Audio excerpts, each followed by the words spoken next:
Hello everyone. आज हम 2023 JEE mains में पूछे गए एक शानदार प्रॉब्लम को सॉल्व करने वाले हैं। बहुत ही शानदार प्रॉब्लम है, ट्रिकी है बट बहुत इजी है।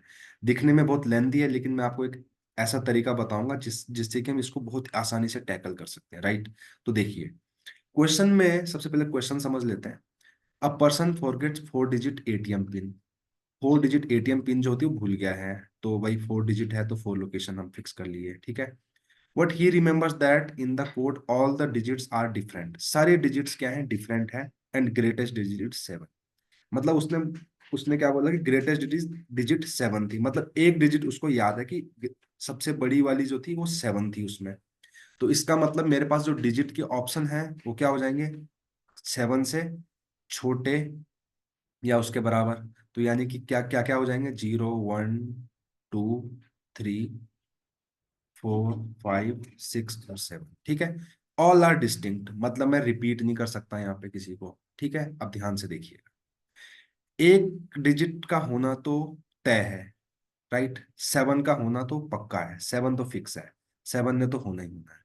अब उसने और क्या कंडीशन लगाई कि sum of the first 2 digits is equal to sum of the last 2 digits, right. मतलब फर्स्ट फर्स्ट 2 डिजिट यहाँ पे और यहाँ पर जो बैठेंगे उनका सम और इनका सम बराबर होगा। तो चलिए मैं थोड़ा आपको एक्सप्लेन कर देता हूँ। लेट से मैंने फर्स्ट लोकेशन पर 0 और 7 को फिक्स किया, 0 और 7 फिक्स हुए। तो यहाँ पर मेरे पास क्या क्या फिक्स हो जाएगा। यहाँ पे लेट से मैं फॉर एग्जांपल मेरे पास हो जाएगा 6 और 1। तो देखिए इसका सम और इसका सम बराबर है। तो अगर इस केस की आप बात करें तो मुझे क्या करना है, 0, 7 और 6, 1 को ऐसे रखना है, साथ में रखना है। इनको मैं 4 फैक्टोरियल तरीके से अरेंज नहीं कर सकता हूँ। क्यों नहीं कर सकता हूँ, लेट से मैंने अरेंज किया और इसका एक अरेंजमेंट आया 0, 6, 7, 1। अब देखिए फर्स्ट की 2 डिजिट का सम 6 है, लास्ट की 2 डिजिट का सम 8 है। तो इसको फैक्टोरियल 4 से तो मैं बिल्कुल भी सॉल्व नहीं कर सकता हूँ। इसको करूंगा मैं, आप कह सकते हैं स्ट्रिंग मेथड के जैसे इसको करूंगा। कैसे करूंगा, स्ट्रिंग मेथड के जैसे कैसे करूंगा, ध्यान से देखिएगा।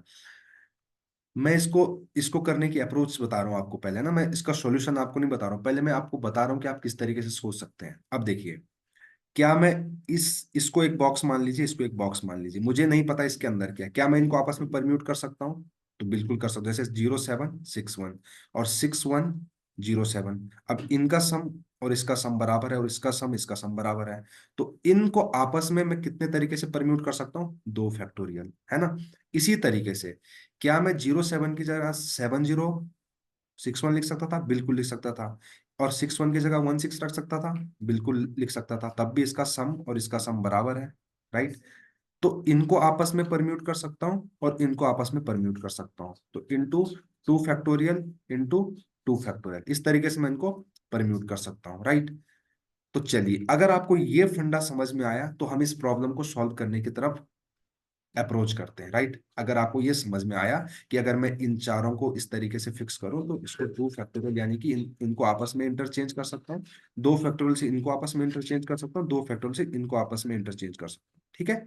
चलिए, तो अब क्वेश्चन को सॉल्व करने के लिए हम आगे बढ़ेंगे, ठीक है। तो अब आप देखिए, यहां पर इसने बोला कि जो ग्रेटेस्ट डिजिट है वो 7 है। इसका मतलब 7 का होना कंपलसरी है। तो मतलब मेरे को 7 के साथ पेयरिंग करनी पड़ेगी। तो देखिए, अगर मैंने 7 और 0 को फिक्स किया, 7, 0 लिया, मतलब 7, 0 लिया, तो मेरे पास कौन कौन से ऑप्शन होंगे, 1, 6 हो सकता है, 2, 5 हो सकता है और 4, 3। इन देखो इनका सम क्या है, 7 ही हो रहा है। तो मैं क्या क्या कॉम्बिनेशन ले सकता हूँ, 1 और 6 ले सकता हूँ। उसके अलावा मैं ले सकता हूँ 2 और 5। और उसके अलावा मैं ले सकता हूँ 3 और 4, राइट। तो 7, 0 के लिए मेरे पास 3 पॉसिबिलिटी है इनको चूज करने की।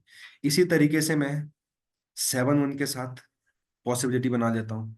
तो आप देखेंगे 7, 1 के साथ जो पॉसिबिलिटी बनेगी, देखिए 7, 1 8 होता है, तो 6, 2 भी 8 होता है और 5, 3 भी 8 होता है। अब आप बोलेंगे 4 और 4 8 होता है, लेकिन यहाँ पर बोला गया था डिस्टिंक्ट डिजिट है, सारी डिजिट क्या है, डिस्टिंक्ट है, तो 4, 4 हम नहीं लेंगे। तो 7, 1 के साथ क्या होगा, 7, 1 के साथ 2 और 6 बनेगा और 5 और 3 बनेगा। तो इसके साथ क्या है, दो पॉसिबिलिटी। इसी तरीके से अगर मैं 7 2 लूं, अब आप बोलेंगे कि आप 7 को बार बार क्यों ले रहे हैं, क्योंकि 7, उसने बोला ग्रेटेस्ट डिजिट 7 थी, तो इसका मतलब 7 तो जरूर था। तो 7 2 को अगर मैं लूंगा, 7 2 होता है 9, तो क्या होगा 6 3 9 5 4 9। तो 6 3 और 6 3 9 5 4 9, ये दो पॉसिबिलिटी है।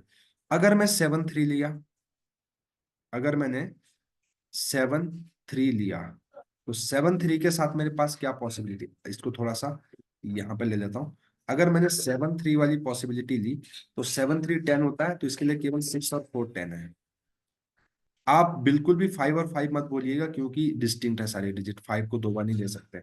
इसी तरीके से 7 और 4 को लूंगा, 7 4 11 होता है, तो यहाँ पे एक ही पॉसिबिलिटी है 6 और 5 वाली, तो 6 5 11। देखिए मैंने किस तरीके से इनको सिलेक्ट किया, 7 0, तो इनके बीच में देखा 6 1 2 5 4 3, है ना। तो आप भी ऐसे देखेंगे तो बहुत फास्ट हो जाएगा। अब देखिए, ध्यान से देखिएगा, मैं कितने जल्दी से, अब मैंने आपको अप्रोच बता दी, आपको समझ में आ जाएगी। देखिए सबसे पहले, अगर मेरे पास तीन ऑप्शन है 7 0 के साथ लेने के, तो मैं तीन में से कोई एक को सिलेक्ट करूंगा 3 C 1 तरीके से। सिलेक्ट कर लिया, लेट से 7 0 1 6 मैंने सिलेक्ट कर लिया, तो 7 0 1 6 में मैं इनको आपस में इंटरचेंज कर सकता हूँ दो फैक्टोरियल तरीके से, राइट। और इनको आपस में 7 0 को 0 7 लिख सकता हूँ ना, तो इनको दो फैक्टोरियल तरीके से मैं, वैसे 1 6 को मैं 6 1 लिख सकता हूँ, तो यानी कि दो फैक्टोरियल से इनको भी अरेंज कर सकता हूँ। तो इसका आंसर ये आया। इस केस में देखते हैं 7 1, अभी यहाँ पे मेरे पास दो ऑप्शन है, तो 2 C 1 तरीके से मैं किसी एक को चूज कर लूंगा। लेट से मैंने 7 1 और 5 3 को सिलेक्ट कर लिया, तो 7 1 को 5 3 के साथ दो फैक्टोरियल तरीके से परम्यूट कर सकता हूँ, तो 2 फैक्टोरियल। 7 1 को आपस में 2 फैक्टोरियल, 5 3 को आपस में 2 फैक्टोरियल से मैं अरेंज कर सकता हूँ। इसी तरीके से यहाँ पे भी देखिए सेम पॉसिबिलिटी है यहाँ पर भी, तो सेम इधर भी मैं लिख लेता हूँ, आप समझ पा रहे होंगे। तो अब मैं यहाँ पे बार बार आपको एक्सप्लेन नहीं करूंगा सेम चीज। अब 7 3 में देखिए, 7 3 में एक ही है, तो एक ही ऑप्शन है, तो वन में से वन को सिलेक्ट करने का एक ही तरीका होता है। अब देखिए इनको आपस में इंटरचेंज करने के दो फैक्टोरियल तरीके हैं। 7 3 को 7 3 3 7, 7 3 को आपस में दो फैक्टोरियल तरीके से, 6 4 को आपस में दो फैक्टोरियल तरीके से हम इंटरचेंज कर सकते हैं। सेम यहाँ पर भी हो जाएगा, 2 factorial into 2 factorial into 2 factorial.